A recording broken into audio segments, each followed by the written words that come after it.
मुख्यमंत्र्यांसोबतच्या बैठकीमध्ये एसटी आंदोलनावर तोडगा निघावा आणि त्यांच्या मागण्यांची पूर्तता सरकारनं करावी अशी अपेक्षा शरद पवार यांनी व्यक्त केली आहे। आंदोलनामुळे प्रवाशांचे हाल होत असल्याचं शरद पवार म्हणाले।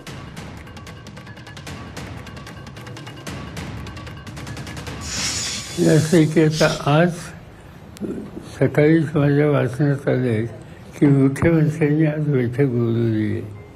त्या बैठकीतनं हे काही मार्ग निघाला तर आनंद आहे। एसटी कामगारांची जी मागणी आहे त्याच्याबद्दल राज्य सरकारने सहानुभूतीपूर्वक निर्णय घ्यावा, त्याच्यात मदत त्यांना करावी आणि शक्यतो लवकरात लवकर हा प्रश्न सोडवावा। आणि त्याचं कारण की आणखी 1 दिवसांनी 2 दिवसांनी एस टीने कोकणामध्ये जाणारा मुंबईकर असेल किंवा कोल्हापूरकर असेल, हा एक मोठा वर्ग असतो।